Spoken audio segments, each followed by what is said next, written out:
Busy week with the UN General Assembly. Lots of important people to speak with. What stood out for you this week?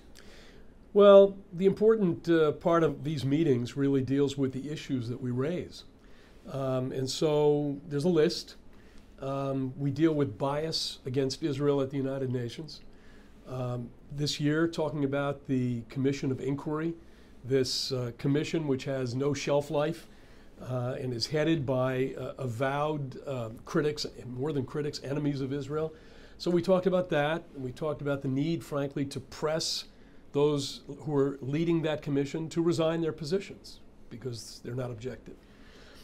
We talked about Iran, the possibility of another agreement, another JCPOA agreement. We have grave doubts. We're doubting because we don't believe that Iran can be trusted on a whole range of issues. Malign behavior in the region, its treatment of LGBTQ, women, gender discrimination, human rights abuses all around the table. Not to mention the fact that while it's been negotiating in Vienna, they continue to engage in this malign behavior. We talk about Holocaust restitution. There are a number of European countries with whom we meet, with whom there are negotiations on Holocaust-era assets restitution, restituting property, compensating for property to survivors, to families of survivors, and for heirless property, because, of course, so many families were wiped out. And then, generally speaking, promoting better relations between country A, country B, country C with the State of Israel. So it's a full agenda, and we've had, before the week is out, we'll probably have between 30 and 40 of these meetings. You gave me the what. How about the who? Well, we, among others, we met with the German Chancellor. We met with both the Greek Prime Minister and the Turkish President. We've met with the Azeris. We've met with a number of Eastern European countries, Latin American countries, Argentina, for example, Paraguay today. It's a mix. Generally, this is what we do. We try to meet as many heads of delegations as we can that are leading countries with whom we have an agenda and some with whom we don't have an agenda. So it's been a pretty full list. The one that really intrigues me is Recep Tayyip Erdogan, who has, been this friend, this foe, and everywhere in between.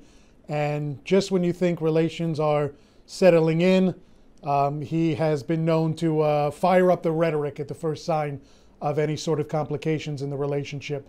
He's been on this sort of rehab tour lately as he tries to ingratiate himself back into the diplomatic arena after some difficult times. What was your impression of him? Did he seem sincere? Well, look, the main thing is that this is the first time in 3 years, that a meeting has taken place between representatives of the Jewish community and the president of Turkey. We know that there have been contacts and calls between the leaders of Israel with the president, with Turkish officials. Look, anything that can be done to lower the temperature, to bring more stability to the region, I think is in everybody's interest. So we had the meeting, a whole range of issues were discussed. We're also mindful at the same time that there is an important relationship going on in the Eastern Mediterranean between Israel, Greece, and Cyprus, related not only to energy but to other issues as well. But when you take the two together, the bottom line really is, can we move toward more stability in the region? And that's why these meetings take place. So speaking of stability, there was a report. One report said suggest, another said demand that President Erdogan separate himself from Hamas. Can you comment on that? The issue was raised. Look, it's important. Hamas's intended objectives when it comes to Israel are clearly known to everyone. It's a terrorist organization. Our advice to any government that has relations with Hamas is that relationship clearly can bring about no positive result. So the issue was raised for sure. Prime Minister Lapid, you met with him in the lead up to his speech. What were your impressions? Well, it was important for that meeting to take place because at that meeting there were representatives of the entire spectrum of Jewish organizations in this country. So it wasn't either left or right or only center, not some and others. It was all of the organizations. The mainstream organizations really were all represented at the table.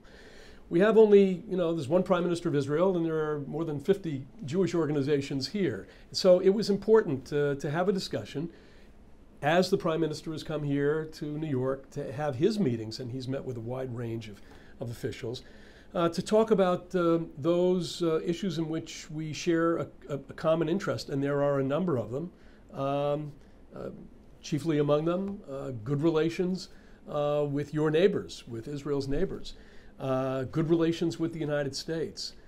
So that hour was really an hour well spent, and it's the meeting that we always look forward to every year, to have a chance to sit with the Prime Minister, even for that short period of time, to go over that priority list of issues that we share in common. Did he give you a priority list of what he wanted, expected out of American Jewry, support in some certain areas? Nothing specific except to say that it's great to be in this room with all of you, and that we have to work closely together. Look, not every organization is completely on track with every particular issue of this government or any government of the State of Israel. But we all came together because of our support for the State of Israel, our support for a strong and viable State of Israel, and particularly here at the United Nations, an organization where under the UN roof there's so much bias against the State of Israel. It was vital that the organizations and the Prime Minister come together for that very important meeting to show our solidarity. I want to ask you about the mechanisms here at the UN. Prime Minister Lapid also brought it up in his speech about, we're not a guest here. Israel's not a guest at the UN. We're a member state. We're a legitimate member state. We should be treated as such. The UN has made some steps in that direction in terms of Israeli acceptance, in terms of anti-Semitism and fighting it, appointing an anti-Semitism monitor a couple years ago. The now former Special Rapporteur for Religious Freedom put out a very remarkable report on anti-Semitism at the United Nations. Do you feel the body, despite all its obvious flaws, including the Commission of Inquiry ongoing right now, is it taking steps in the right direction? Well, there have been some moves in the right direction. You mentioned a couple. Holocaust Remembrance is another one. The UN does an annual event, and not just one, but they do a main event, usually in January, around the time of International Holocaust Remembrance Day. But at the root, there are issues in the Human Rights Council. There were some issues in UNESCO that seems to be on a way to being resolved. But the Commission of Inquiry at the Human Rights Council is just yet another example of how deep this bias goes. A couple of years ago, just as we got into the COVID crisis, you may recall there was a resolution which was criticizing Israel for not giving vaccines to the Palestinians, when in fact just weeks before Abu Mazen had said, I don't want Israeli vaccines, I want Russian vaccines. And there were many European countries that voted in favor of that resolution. There are committees known as the Palestinian committees that were set up in the wake of the Zionism racism resolution already back in the mid-1970s that are still there, a vestige of that. Budgeted, staff, and their only existence is really to delegitimize and demonize the State of Israel. So there's still a lot more work to be done. We have to note the progress that's been made. Also, there have been several Israelis who hold positions now in the UN system. And it's not that we don't recognize that. That is important, and we have to note it. But there still is a lot more work to be done. How much of the success of American Jewry, like your organization, attempting to support and get behind Israel is dependent upon political stability there? Your support is, I understand, undying, doesn't matter who's in office. But in terms of actually getting things done, how important is it for political stability? Well, I think that regardless of what happens inside Israel politically, and we understand that how fractious it can be, But there are still certain givens. There's still a certain conventional wisdom about certain issues that go beyond this government or this election or that election. The bias against Israel at the UN has been continual. I mean, Israel still has not had a seat on the UN Security Council since it came into the United Nations in 1949. Israel still has at the Human Rights Council a real serious problem.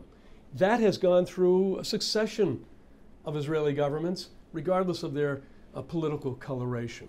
So while we all want to see political stability, good for Israel, it will allow and free up Israelis to deal with a number of other issues without being preoccupied with domestic issues, or at least with the domestic political issues. We know that there are questions and issues that we've got to deal with, and we are focused on those.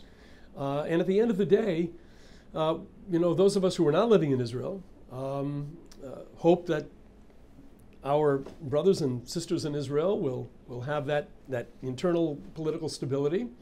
At the same time, we're living here and you're living there, and we recognize that and wish you the best.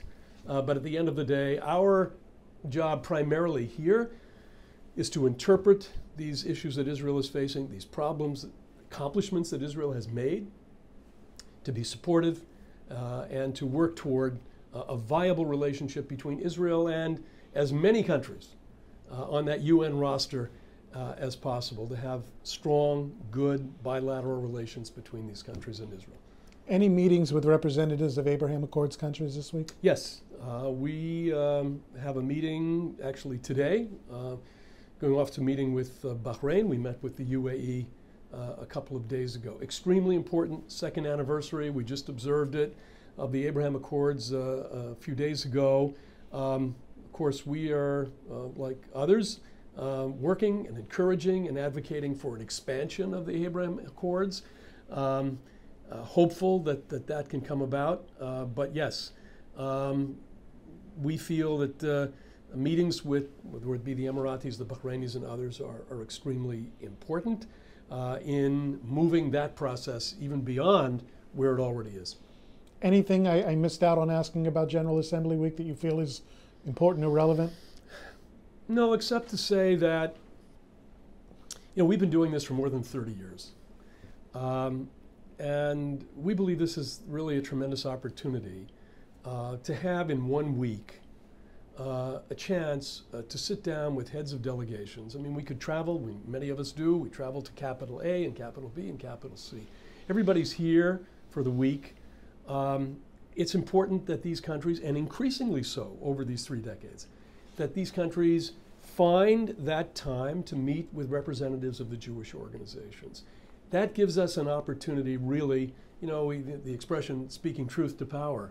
Well, this is a good example of speaking truth to power. It's an opportunity.